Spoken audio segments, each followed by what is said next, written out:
Assalamualaikum warahmatullahi wabarakatuh.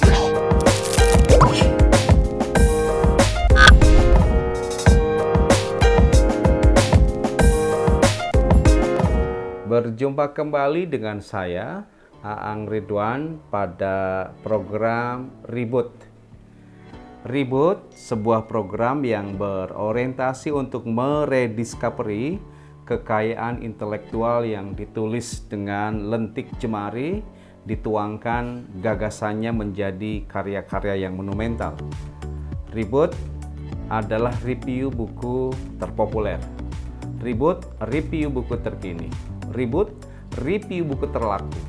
Reboot bisa juga review buku terjadul. Di program ini, saya akan mengajak Anda bertamasya ke dunia karya, akan mengajak Anda piknik di Taman Akademik yang ciamik. Reboot akan mengajak kawan-kawan semua menjelajahi berbagai macam literatur yang ditulis oleh tangan-tangan kreatif. Pokoknya tetap bergabung dengan saya di Reboot. Dapat ilmu tanpa ribet. Kawan-kawan semua, buku-buku yang akan saya review secara singkat pada episode kali ini adalah buku yang terkait dengan mata kuliah dasar umum atau MKDU.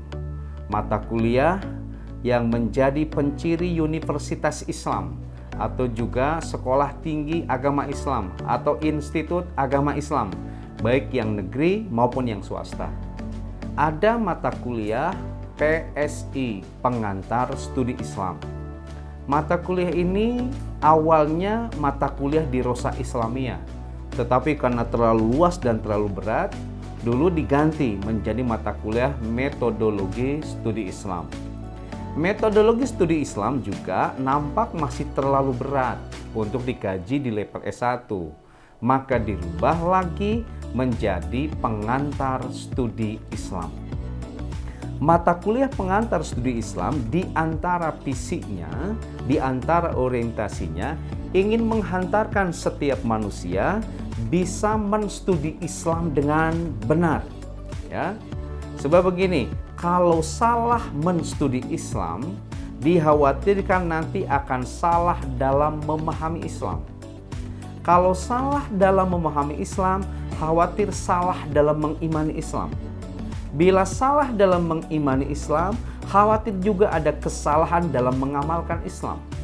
Bila salah dalam mengamalkan Islam, khawatir juga ada kesalahan dalam mendakwahkan Islam. Jadi, mata kuliah Pengantar Studi Islam menghantarkan seluruh mahasiswa untuk bisa menstudi Islam. Karena Islam selain agama atau kepercayaan, Islam juga adalah objek studi. Islam juga adalah objek yang bisa dipelajari.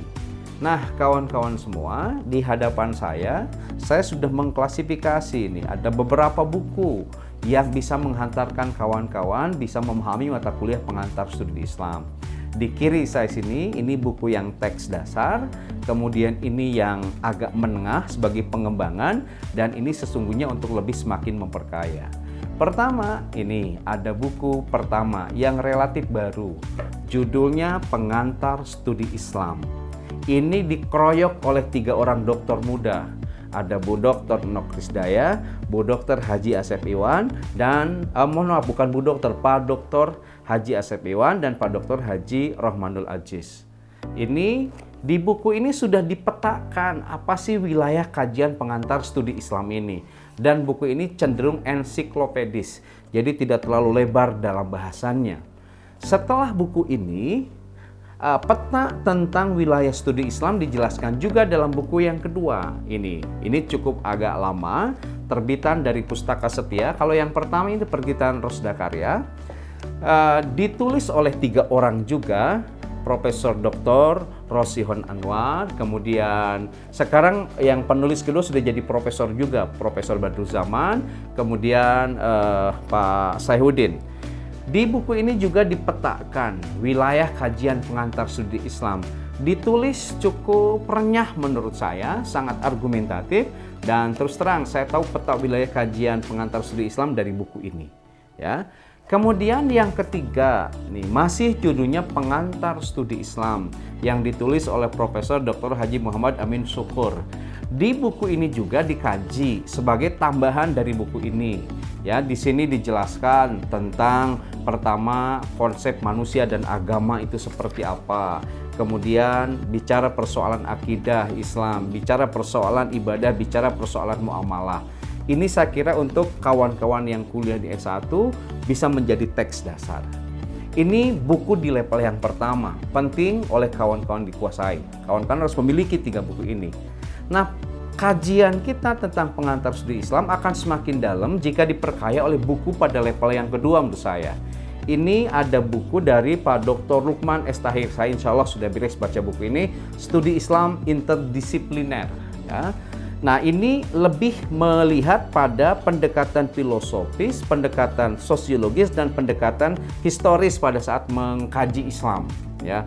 Buku ini cukup memperkaya wawasan kita. Bagaimana menstudi Islam dalam pendekatan filsafat, bagaimana menstudi Islam dalam pendekatan sosiologi, dan bagaimana menstudi Islam dalam pendekatan sejarah. Setelah buku ini, ada buku level kedua lagi untuk memperkaya, ditulis oleh Profesor Masdar Hilmi, Studi Islam Dinamika Baru. Ini kajiannya menurut saya meskipun tipis, buku ini cukup representatif. Ya, baca buku ini bagi saya persis seperti saya makan citato, renyah. Ya. Jadi kalau kawan-kawan ingin studi Islam yang renyah, ini ada di buku ini. Ya. Kemudian buku berikutnya, kawan-kawan semua, ya, ada judulnya Pendekatan Studi Islam dalam Teori dan Praktek, ditulis oleh Pak Dr. Ato Mudor. Ini tentang Islam sebagai sasaran studi penelitian. Kemudian mengkaji juga metodologi penelitian agama. Ya. Di buku ini menurut saya, ini buku cukup aplikatif ketika kita ingin melakukan penelitian tentang Islam. Jadi teori-teori tentang Islam disajikan di buku ini, plus juga diberi contoh bagaimana ketika kita melakukan penelitian. Nah, ini berikutnya kawan-kawan semua, dari buku ini wawasan kawan-kawan tentang studi Islam bisa dilengkapi. Buku berikutnya, judulnya Islam dalam Bingkai Keindonesiaan dan Kemanusiaan. Kawan-kawan yang di Muhammadiyah pasti tahu, penulis buku ini adalah Buya Syafi'i Ma'arif. Refleksi historis dari perjalanan aplikasi atau aktualisasi Islam dalam konteks keindonesiaan. Buku ini sangat moderat kawan-kawan kalau dikaji, kemudian sudut pandangnya sangat bening menurut saya. Kemudian ciri khas lah kalau Buya Syafi'i Ma'arif menulis itu, aspek-aspek yang bernuansa intelektual honesty-nya bisa kita rasakan. Di buku ini, Buya Syafi'i menulis Islam dan Nusantara. Salah satu yang kagum saya baca ini Panggung Interaksi Lintas Agama dan Lintas Kultur. Ini menarik buku ini. Saya baca buku ini lembar demi lembar ya, meskipun cukup lama saya baca buku ini.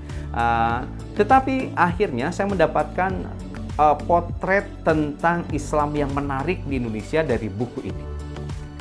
Kemudian berikutnya yang tak kalah menarik masih juga dari tokoh Muhammadiyah ya.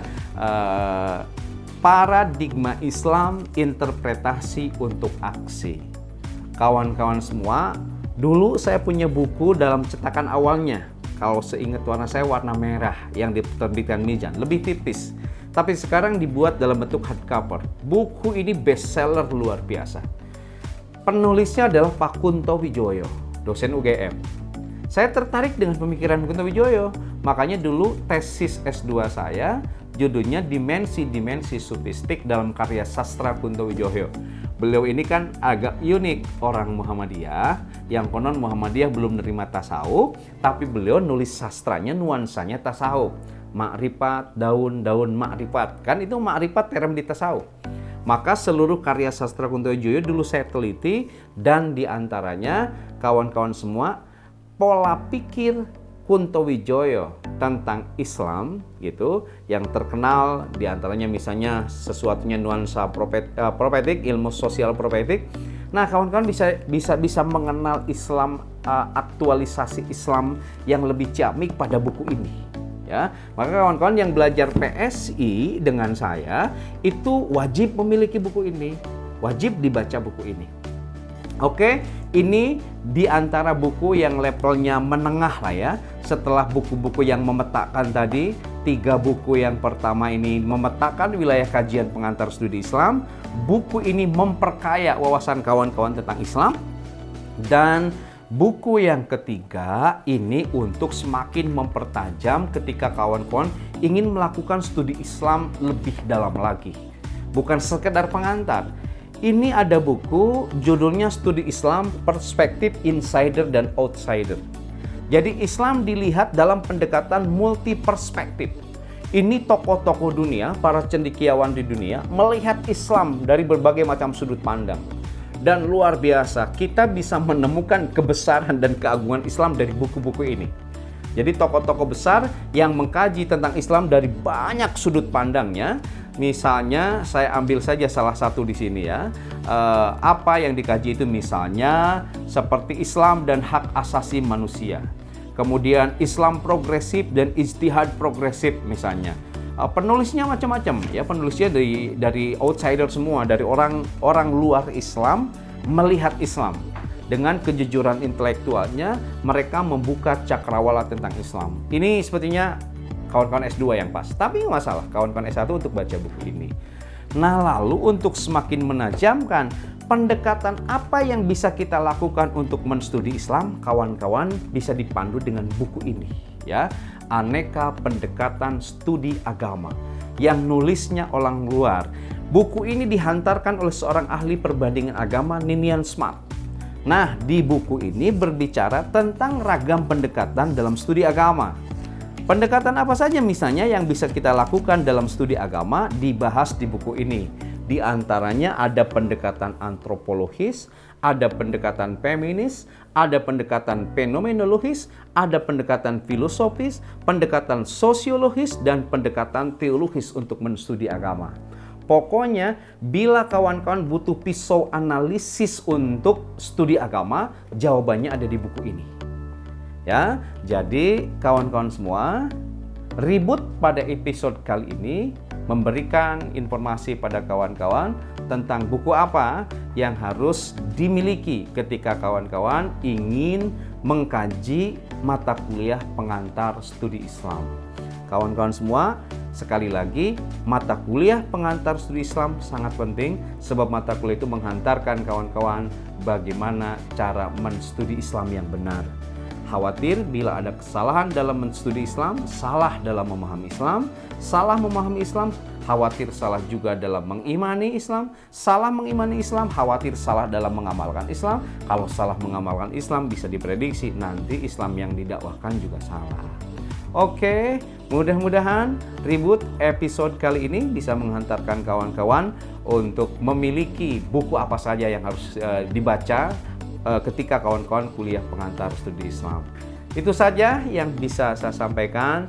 Tetap bergabung bersama kami. Jangan lupa ya, ngasih like, komen, dan subscribe ya, agar kami bisa bertahan untuk memberi informasi-informasi lagi bagi kawan-kawan semua. Kayaknya kalau nge-share link Ribut ke teman dekat juga baik, itu bagus ya, karena selain hubungan batinnya harus ada pencerahan intelektual ya. Supaya cerdas intelektualnya, share link kita pada teman-teman terdekat. Oke, itu saja yang bisa saya sampaikan. Tetap bergabung nanti di Ribut, dapat ilmu tanpa ribet. Sekian sementara. Assalamualaikum warahmatullahi wabarakatuh.